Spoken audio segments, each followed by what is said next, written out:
Greetings and salutations. Today we will be covering the case of the Icebox Murders. On June 23rd, 1965, Houston Police Captain Charles Bullock and his partner, L.M. Barta, pulled up just outside 1815 Driscoll Street. They were there following up on a call from Marvin Martin, who was concerned after several of his phone calls had gone unanswered. He had been unsuccessful in reaching his aunt and uncle, Fred and Edwina Rogers. He had not heard from them in days, and they weren't answering their telephone. The couple were both rather old, so Bullock and Barta had been sent in what was thought to be a routine welfare checkup. Fred, 81, and Edwina, 79, shared a house with their adult son Charles, though most neighbors didn't know that. Charles was a rather ardent recluse, leaving the house before sunrise and returning very late at night. Despite living with them, he also had very little contact with his parents, communicating only through notes slipped under the door to his bedroom in the attic. Before the officers even entered the house,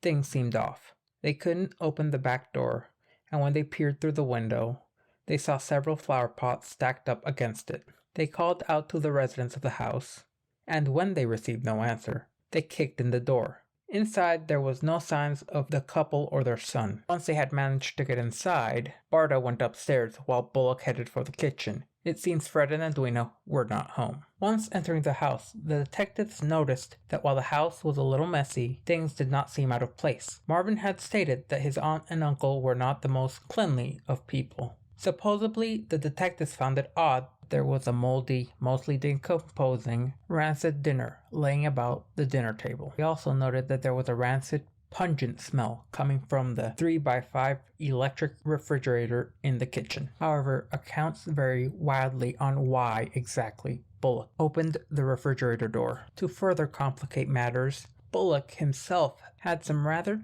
harsh difficulties in later attempts to recall exactly why in the end he had opened the refrigerator, especially in later interviews.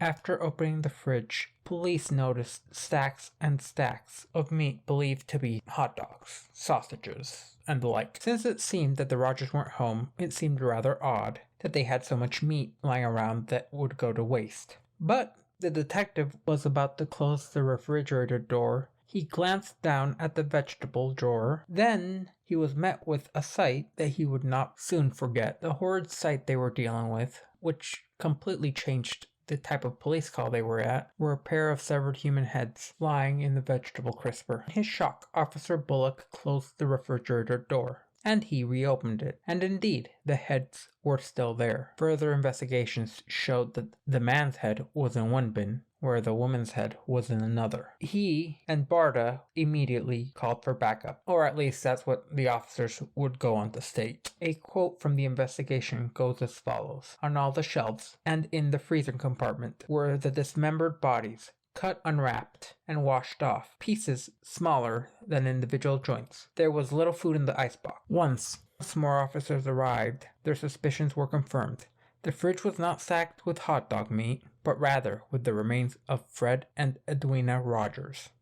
Their bodies had been carefully dismembered and packed into the fridge. As the medical examiner in the case told the Amarillo Globe Times, an article which would be published the next day, whoever did this apparently took their time and knew what they were doing. The dismembering was a fairly neat job. Later on, autopsies revealed that the couple had died on Father's Day, June 20th, 1965, 3 days before their discovery of the bodies. As for the causes of death, Edwina Rogers, 79, had been beaten, suffered a gunshot wound to the head at close range, while conscious. It is notable that the victim, who was under the complete physical control of her assailant, had been left with little if no avenue of escape. The differences in ways of execution were made notable once observing how 81-year-old Fred Rogers had been killed. The killer smashed his head in with a claw hammer, displaying signs of aggression. Also gouging out his eyes, removing his organs, and his genitals had also been removed. Both their bodies were dragged to the master bedroom upstairs, where they were drained of blood and chopped up into pieces. to be placed in the fridge later. The excised sex organs, along with some of the innards, would later be discovered in a nearby sewer line, apparently having been flushed down the toilet. However, the rest of the remains would never be found. It must be noted that their house had been thoroughly cleaned before the police showed up. However, investigators did find blood in the bathroom proper, suggesting that their bodies had been butchered there. The only other traces of blood were discovered on the keyhole of the bedroom door which belonged to the couple's son, 43-year-old Charles Roger. The police would never have the chance to speak to Charles, who, despite a nationwide manhunt, was never seen or heard from again. He was declared legally dead in 1975 by a Huston judge. However, that is a relatively meaningless declaration, since all that is required to be legally dead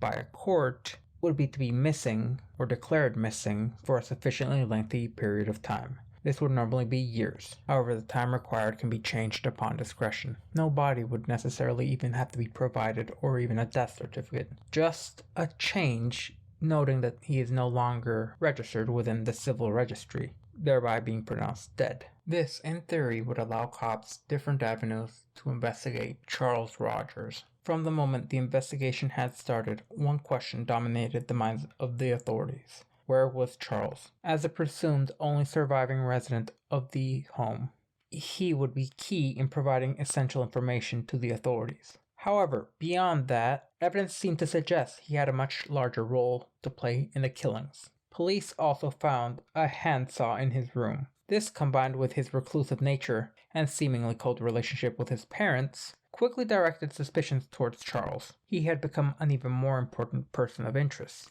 due to the authorities finding out that Charles Frederick Rogers, age 43, was said to be an extremely intelligent individual, making note that he had a particular interest in ham radios. The suspect was also able to speak several languages fluently, along with having earned a Bachelor's of Science in Nuclear Physics. He had also been a pilot for the U.S. Navy during the Second World War. He also served with the Office of Naval Intelligence, along with having joined the Civil Air Patrol, which was a congressionally authorized and chartered, federally supported, non-for-profit corporation that served as an official civilian auxiliary arm of the U.S. Air Force. Upon discharge, he had supposedly become a seismologist for the Shell Company. Now, it is especially important to note that sometime in the early to mid-1950s, Charles was supposedly to have been involved in the Civil Air Patrol and made contact with Dave Ferry. Ferry was one of the individuals who would later be accused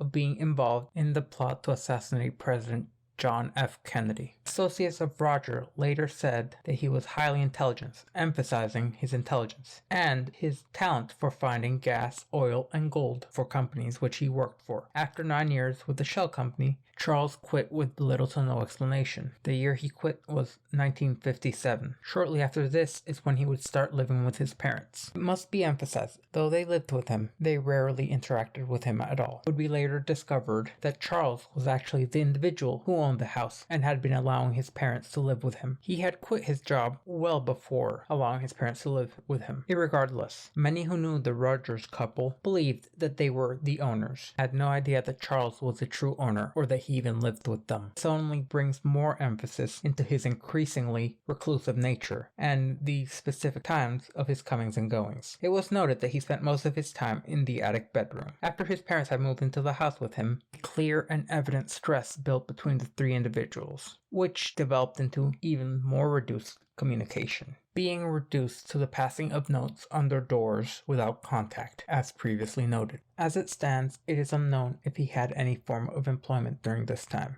However, he would leave his home before dawn, only to return after dark, strangely leaving no trace of his activities. The authorities eventually launched a massive manhunt for Charles. Since he was serving during World War II as a pilot, they checked for any records of airfields in the area for a description matching Charles, just in case he had left by plane. Unfortunately, there were no leads. The entirety of the manhunt culminated in little more than a dead end. In 1992, a pair of individuals known as John R. Craig and Phillips A. Rogers documented Charles' life in a book called The Man on the grassy knoll. In it, the authorities, who were investigators for the National Intelligence Service Bureau, or supposedly worked within it, allegedly informed Craigs and Phillips that Charles was believed to be a CIA agent and/or an asset supposedly involved with covert operations, having had supposedly impersonated Harvey Lee Oswald in Mexico City, along with Charles Harrelson. These individuals rather boldly assert that these two individuals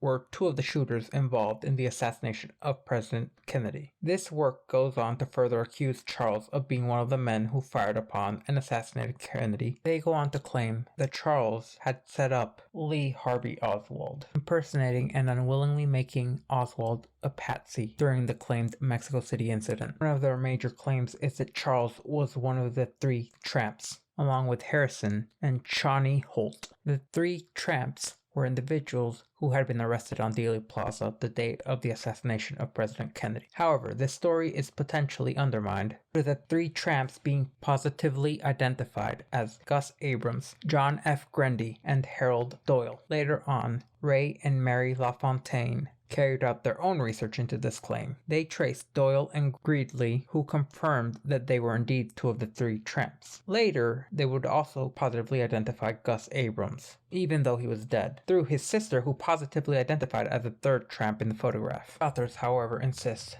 that their claims were backed up by the authorities informing them that these clandestine activities were the reason why Charles had killed his parents. Edwina had potentially been listening and keeping track of Charles's supposed CIA phone calls. His killing of the elderly couple being primarily because they supposedly knew too much and needed to be eliminated. According to the man on the grassy knoll, Charles fled to Guatemala, where he likely died of old age. The book has been heavily, and I mean heavily, criticized for its complete lack of sources and blatantly fictionalized accounts of certain events, conversations, and attributed thoughts. In 1997, forensic accountant Hugh Gardner and his wife Martha began investigating the crime themselves. They wrote their own book detailing their theories of the Icebox Murders. In this book, they acknowledged that Charles had dealings with the CIA contract workers while he was a seismologist for Shell, but they completely reject the notion that Charles was a CIA agent himself,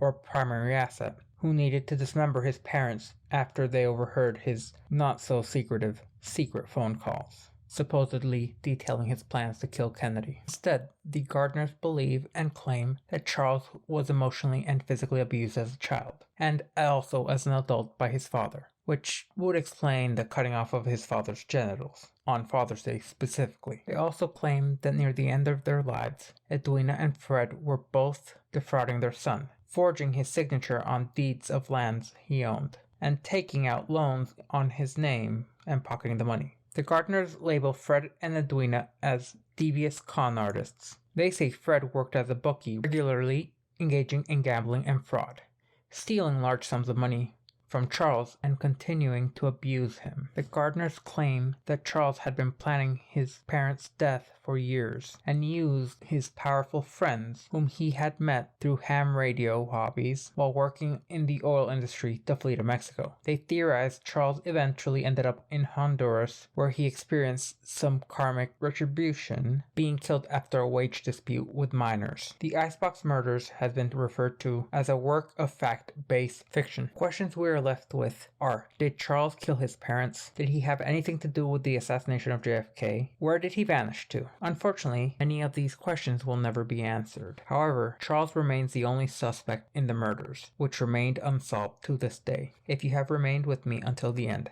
I thank you, and I do so hope you stay tuned for more content.